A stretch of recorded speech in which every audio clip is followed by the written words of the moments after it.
All right, this week we're going to talk a little bit about perennial maintenance. We've talked about woody plant maintenance. This week is going to be more perennial related. Perennials are a very high maintenance sort of thing, and we always see pictures of them in catalogs looking fantastic. We never see them doing this, flopping or being aggressive. If you notice, all of this is all the same plant, happily beating up everything else in the garden. We never see pictures of them like that. The way to reduce your maintenance is to start with your proper bed prep. Do some soil testing. And I don't necessarily mean sending your samples out to a lab, though you can do that. Getting rid of weeds, killing your drainage, dealing with your amendments, proper fertilization, in other words, nutrition, making sure everything that the plants have. Because if you do everything right, the perennial garden is a well-maintained perennial garden is a thing of beauty. But it takes a lot of work to maintain them this well. It doesn't matter how simple they are. You take a look at this, this might not be your style, but this is a very well maintained little garden. I want you to keep an eye on this plant right here. This is part of my front yard. I bought this plant thinking, yes, this will be great. This is cool. It's variegated, and immediately regretted it. Keep an eye on that particular plant. We'll show you a slide in a minute. If we do our bed prep, look at these things. All of these things are good things, and ultimately that reduces our maintenance that we have to do with our plants. If you look at this garden, this is my neighbor's yard. This is a raised bed. So we could put in whatever soil we needed to put in there for those perennials.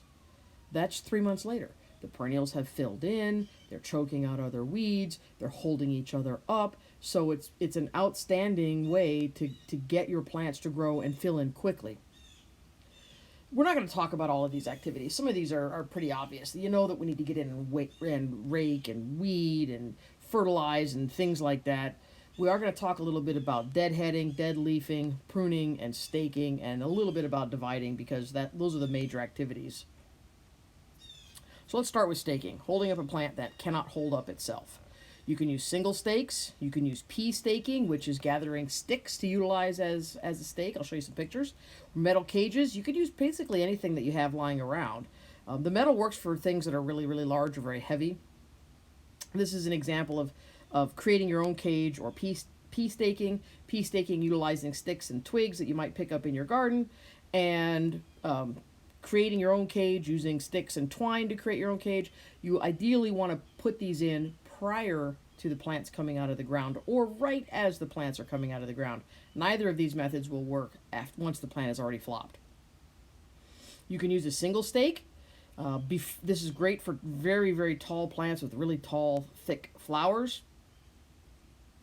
You want to tie them up with nylon, twine, or some other natural product. Don't use twist ties. Don't use rope or anything like that. Something that's going to be gentle on these herbaceous plants.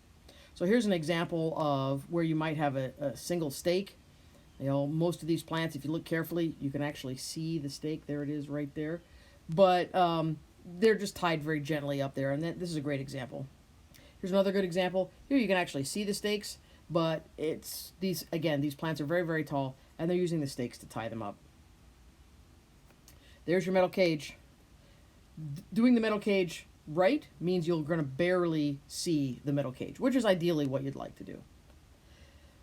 I'm not a big fan of doing this type. This is the sticks with the rope in between, but it does work, and this is a reasonably well done way to do it. I personally am not a huge fan of this because I think you see too much of the cage. Here we've caused our own problem. Yeah, we've got the fence, we've got some rope, we've put the plants in a little jail, but this is yarrow, and yarrow wants to be 2 or 3 feet across, and we've given it 6 to 8 inches.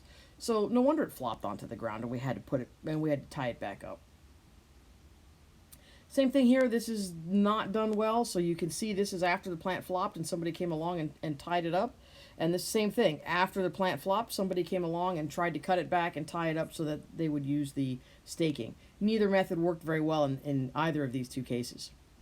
Sometimes simply switching cultivars works. Here the single flowering cultivar on the right hand side is holding itself up no problem. The double flowering cultivar gets too heavy and would require some sort of staking. So if you didn't like to stake, well, simply use the single flowering cultivar. It's not hurting the double flowering to flower on the ground like that, but it certainly makes it look very funny. We might need to divide plants. If they're aggressive, you need to keep them under control. If they're older, this is the great thing about plants. You get older plants that really aren't looking very good anymore. You divide them back down into smaller plants and it rejuvenates them. Or maybe you need to propagate them, or maybe you were in a situation where a client couldn't spend a whole lot of money on their plants that particular year. So you buy a few plants knowing that they're going to get bigger and you can divide them and make more that way. It's best done in spring typically, with the exception of our spring flowering things like our lungworts. You can make more plants. You can make your plants smaller if they've outgrown their location. You can keep control of aggressive plants. This yellow-leafed plant is called a ranunculus buttered popcorn. It's on a mission to take over the world. So I'm not saying don't use it. You just have to be willing to go back and dig it out every once in a while so that it doesn't become aggressive. There's the original. And it's here and here and here and here and here and here. Here, here, here, here, here, here. It actually crossed the street and came out in the curb behind in the crack between the curb and the street. So it's a very aggressive plant. I love it. I love the variegation. I love the flowers, but I have to be willing to go back in there and control it, or it will escape and ruin all of my other plants. Sometimes plants will let you know that they need divided. This is a classic example. When they split in the center, that's often an indication that this is a plant that's a little older, having a harder time holding itself up. It's gotten too big, and it needs to be dug up and divided. That's not always the case. We've talked about armeria before. Armeria will form these little green donuts. That's just, it's too fertile for what it's used to. And this is nothing wrong, but this is not a plant screaming for help. Our aggressive plants, here's horsetail rush. You can use division to prevent this exact sort of thing from happening. But you have to be willing to be really, really aggressive with these guys. This is where you can start getting your plants to work for you. Some different types of pruning. Deadheading is removal of spent flowers that prevents seeding. Sometimes it promotes new flowers. It definitely has your plants looking a lot nicer. All right, so yes, don't just pinch the flowers off. You want to cut all the way back down into the base of the plant. So if we take a look at, we've got some spent flowers here that are not looking fantastic. We could definitely cut those off. If we look very, very close into this coreopsis, you see all these little blackened seeds. You could go in and cut all of those off as well. So with the Shasta daisy, you could just cut off the individuals. With the coreopsis, what I recommend you do is you gather up the whole bundle and you cut the thing in half. It'll send up a whole new crop of flowers at that point, and you're not going in there and pulling off individual seed heads. We don't want some things going to seed. So here you definitely want a deadhead to prevent this plant from seeding itself all over the place. Same thing with this plant. The seed heads here are really, really attractive. But if you let the seeds fall, you're going to have this plant all over the place. So we definitely want to prevent some of these plants from seeding. We can cut back plants. Many of our old-fashioned mums were pinched once or twice during the season to get them flowering in the fall and to keep them shorter. We can do that with a lot of our multi-stemmed summer and early fall flowering plants. So here's a garden phlox. This one in the back, that one was just left alone. Nobody's done anything to it. This one here in the front, when that plant was about 4 or 5 inches tall, it was pinched down to about 2 inches. We haven't really delayed the flowering a whole lot.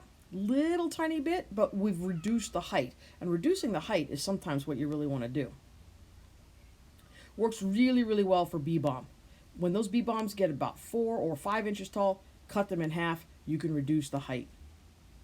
Here's a Joe Pye weed. Now, we haven't talked about Joe Pye weed, but Joe Pye weed is a great big huge plant. This plant is easily 15 feet tall. Cut it at about 6 inches, cut it to about 2 to 3 inches, and you can dramatically reduce the height. Suddenly that becomes a plant that can be in more gardens rather than the great big huge version. Works for lots of our multi-stemmed flowering plants. Here's yarrow that was cut back, and now suddenly that's more like an 8-inch plant instead of a 2-foot plant.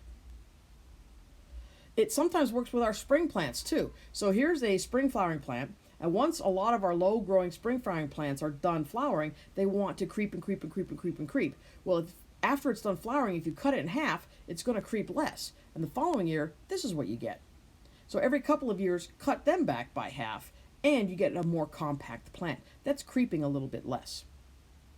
Don't know very many people who do this unless they're really offended by bad leaves. This is frost damage on a hosta. I personally am not offended by this, but if a person was, then obviously you could go and clean up these dead leaves. Daylilies just look like this at the end of the season. There's nothing wrong with it, and if this worries you, simply go and run it over with your lawnmower or set a string trimmer on it and cut them all back. It'll send up a whole new crop of leaves. The point here is that it doesn't really matter what your garden style is, whether it's formal or informal. Perennials are a high maintenance type of garden, and you're going to need to do some very specialty work. Each plant needs a little bit different care, so it takes a lot more knowledge. And so I highly recommend that you play with perennials. Put some perennials in your own yard. Cut them back, don't cut them back, fertilize them, don't fertilize them, prune them, pinch them, stake them, so that you can gather the experience that you need to be able to take care of your clients' gardens. As always, if you have questions, don't hesitate to get in touch.